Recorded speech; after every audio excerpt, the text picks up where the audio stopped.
பழைய astro channel நேயர்கள் அனைவருக்கும் வணக்கம். இன்னைக்கு நம்ம வீடியோல குரு சிவராஜ் யோகத்தை பத்தி பார்க்க போறோம். அதாவது வருகிற ஜூன் 14ஆம் தேதி பாத்தீங்கன்னா சூரியனானவர் ரிஷப ராசியிலிருந்து மிதுன ராசிக்கு இடப்பெயர்ச்சி ஆகிறார். மிதுன ராசிக்கு வர்ற சூரியன் பாத்தீங்கன்னா ஒரு மாத காலம் குருவோட தங்கி மிதுன ராசியில் பிரவேசிப்பார். இதனால குரு சிவராஜ் யோகம் பாத்தீங்கன்னா அனைத்து ராசி பெருமக்களுக்கும் ஏற்படுகிறது.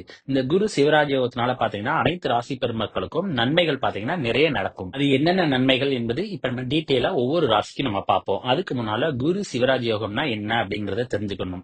எந்த ராசியில சூரியனும் குருவும் இணைந்து இருக்கிறார்களோ அந்த ராசியில பாத்தீங்கன்னா குரு சிவராஜ் யோகம் ஏற்படுகிறது.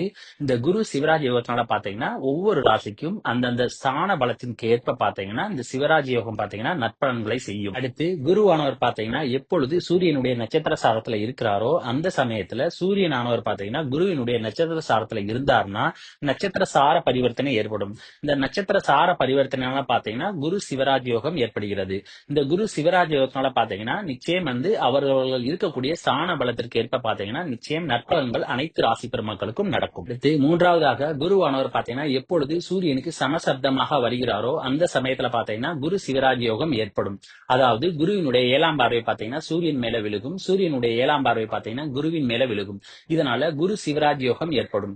இந்த சிவராஜ் யோகம் பாத்தீங்கன்னா மற்ற அமைப்பை காட்டிலும் அதிக அளவு நற்பலன்கள் பாத்தீங்கன்னா அனைத்து ராசி பெருமக்களுக்கும் இந்த சிவராஜ் யோகம் செய்யும். உங்களுடைய ஜாதகத்துல தற்போது குரு தசையோ குரு புத்தியோ அல்லது சூரிய தசையோ சூரிய புத்தியோ நடந்துச்சுன்னா இப்ப நான் சொல்லக்கூடிய நற்பலன்கள் பார்த்தீங்கன்னா உங்களுக்கு இந்த சமயத்தில் நிச்சயம் நடைபெறுவதற்கான வாய்ப்புகள் இருக்கிறது. இனி ஒவ்வொரு ராசிக்கும் இந்த சிவராஜ் யோகத்தினால என்னென்ன நற்பலன்கள் நடக்கும் அப்படிங்கறத நம்ம இப்ப பார்ப்போம். கும்பராசினியர்களே, உங்களுடைய ராசிக்கு 5ஆம் இடத்துல குரு மற்றும் சூரியன் இணைந்து சிவராஜ் யோகத்தை ஏற்படுத்துகிறார். இந்த குரு பாத்தீங்கன்னா உங்களுடைய ராசிக்கு 2 மற்றும் 11ஆம் இடத்துக்குரிய அதிபதி. 2ங்கிறது பாத்தீங்கன்னா தனஸ்தானம், 11ங்கிறது பாத்தீங்கன்னா இன்வெஸ்ட்மெண்ட். அதே நேரம் 7ஆம் இடத்து அதிபதியான சூரியன் பாத்தீங்கன்னா 5ஆம் இடத்துல குருவோட சேர்ந்து சிவராஜ் யோகத்தை ஏற்படுத்துகிறார். ஆக இந்த சமயத்துல நீங்க தங்கம் சம்பந்தமான முதலீடுகள்ல இன்வெஸ்ட்மெண்ட் பண்ணீங்கன்னா நிச்சயம் உங்களுக்கு அதிக லாபம் வருவதற்கு வாய்ப்பு இருக்கிறது. ஏன்னா குரு தனக்காரகன் வேற, அதுவும் இல்லாம தனஸ்தான அதிபதி வேற.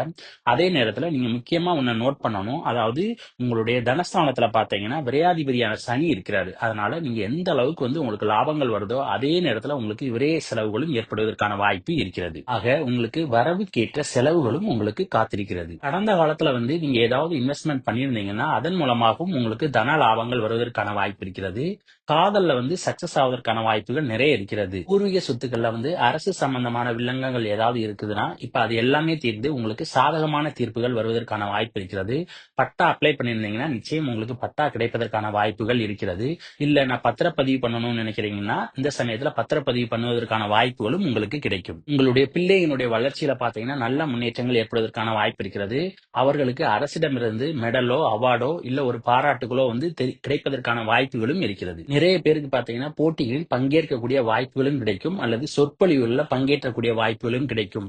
அதிலும் முக்கியமாக பாத்தீங்கன்னா தலைமை பொறுப்பு வகிக்கக்கூடிய வாய்ப்புகள் இருக்கும். ஏன்னா நீங்க தான் தீர்ப்பு சொல்லணும் அப்படிங்கிற மாதிரியான வாய்ப்புகள் உங்களை தேடி வரும். அரசு சம்பந்தமான கான்ட்ராக்ட் தொழில பண்ணுவதற்கான வாய்ப்புகள் இருக்கிறது. அதன் மூலமாகவும் உங்களுக்கு தன லாபங்கள் வருவதற்கான வாய்ப்பும் இருக்கிறது. கடந்த காலத்துல பாத்தீங்கன்னா முதல் திருமணத்தின் மூலமாக கசப்பான சம்பவங்களை அனுபவித்திருப்பீங்க. இப்ப அதுல எல்லாமே ஒரு பிரச்சனைகள் எல்லாமே நீங்கி திரும்ப ஒரு மறுமணம் அமைவதற்கான வாய்ப்புகள் இருக்கிறது. அதன் மூலமாக உங்களுடைய வாழ்க்கை ஒரு நல்ல முன்னேற்றம் அடைவதற்கான வாய்ப்புகளும் இருக்கிறது. அரசு அதிகாரிகளுக்கும் உங்களுக்கும் பாத்தீங்கன்னா நல்ல ஒற்றுமை என்பது ஏற்படும். அதே நேரம் பழக்க வழக்கங்கள் பாத்தீங்கன்னா அதிகரிப்பதற்கான வாய்ப்பு இருக்கிறது. சில பேருக்கு பாத்தீங்கன்னா நட்புறவுகள் ஏற்படுவதற்கான வாய்ப்புகளும் இருக்கிறது. இந்த வீடியோ பிடிச்சிருந்தா லைக் பண்ணுங்க, ஷேர் பண்ணுங்க, கமெண்ட் பண்ணுங்க. மறக்காம பக்கத்துல உள்ள பெல் பட்டனை கிளிக் பண்ணுங்க. தேங்க்யூ.